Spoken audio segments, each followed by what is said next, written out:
Hello and welcome to my weekly video blog, and today on A Vogel Talks Menopause I'm going to be talking about a little bit of an intimate problem all about vaginal discharge and what's normal and not normal during the menopause. Now if you like this video blog and want to be notified of new ones each week, then please click the subscribe button at the end of the video or at the bottom of the page. What is a normal discharge during the menopause? It varies a lot between woman to woman, so this is just a rough guide. Colour wise, it tends to be transparent. It may be a slightly egg white colour or just a slight yellowy tinge to it. The consistency, it should be quite runny but not very runny, if you know what I mean, and it should flow quite easily. The volume of mucus you produce, this is different for every woman. Some women will produce quite a lot, other women will produce very, very little. It can also depend on what time of the month it is. So especially if you're in the perimenopause and you're still getting periods of some kind, then depending on where your hormonal balance is, then the amount can be quite different sort of day to day and week to week. We talk a lot about smell. Now a normal smell would be a mild smell.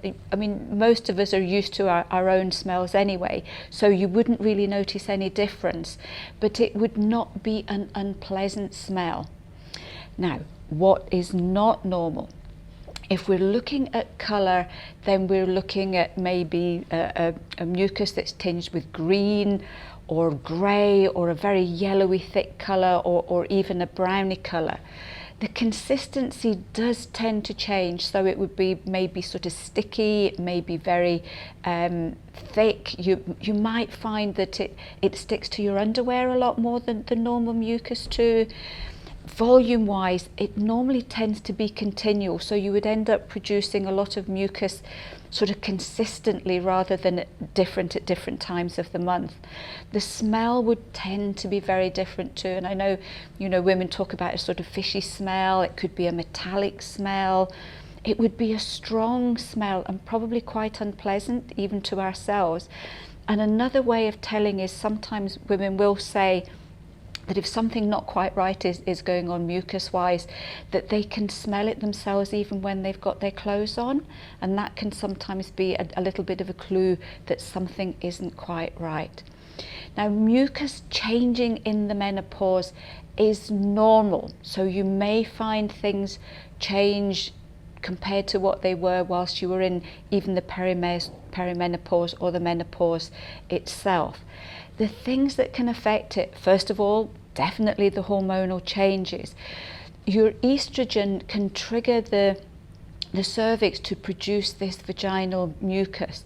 So if your estrogen starts to fall, then the production of mucus will decrease in the menopause just generally. So you might find that you start to get less and less mucus, and this can then sort of trigger vaginal dryness and other issues associated with falling estrogen.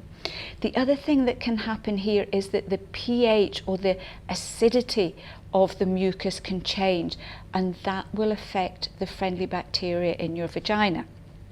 We all know that there are millions of different friendly bacteria in our digestive tract, but not all women realise that we have colonies of friendly bacteria in the vagina too, and they are very protective. They help to protect us against infection. They help to keep the mucus balance just right.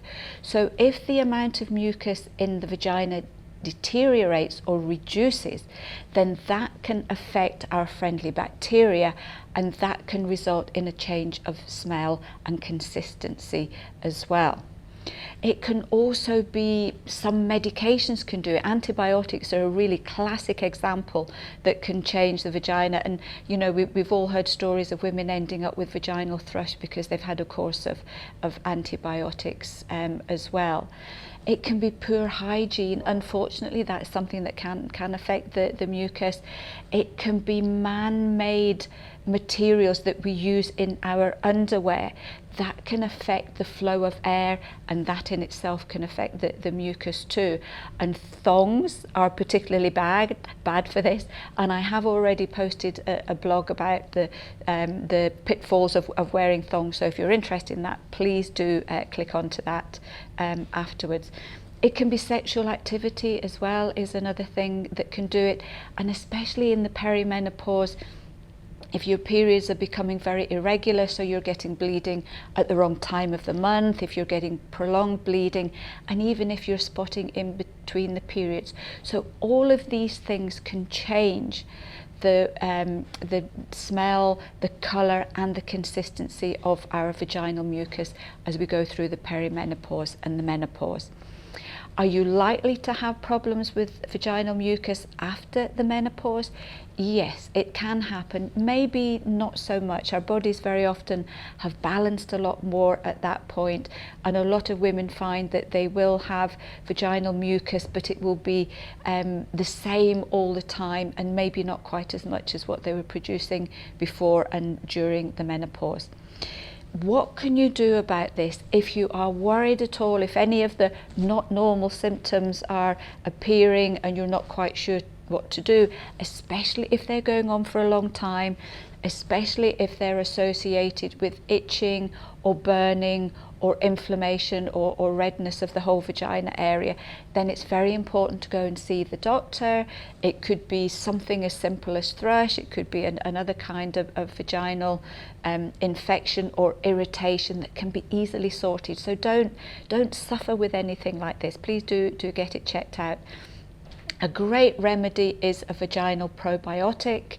These are very specific, so your normal digestive probiotics are not likely to help in this case.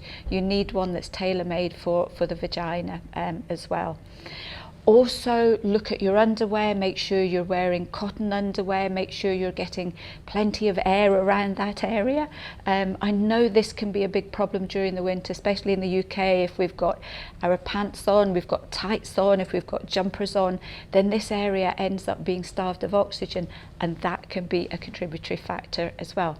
Remember the water, because dehydration will affect the production of mucus in the vagina, and this is a really important one that tends to get overlooked. And watch what you're using to wash that area. These harsh shower gels and soaps with lots of chemicals in them can be a big problem here. That area is already going to be a lot more sensitive at this time, so you need to be careful what you use. Go for organic gels or very, very simple soaps, and please don't use these vaginal deodorants, because a lot of them contain lots of chemicals and that can irritate the area further. If you feel that you need something to apply, if you're going through a little phase where you're getting a bit self-conscious about how you can smell it and worried that other people can smell it as well, we do a supernatural crystal deodorant, and the plain one, we have been told, is absolutely fine for the vaginal area as well. It's very soothing, it doesn't nip, and there's practically very little in it, so it's unlikely to cause any irritation at all. So I hope you found this interesting. It's one of the ones that tends not to get talked about, but this is something I get asked on a regular basis, and I thought I would just do a blog on this one. I will now look forward to seeing you next week for another edition of A. Vogel Talks Menopause.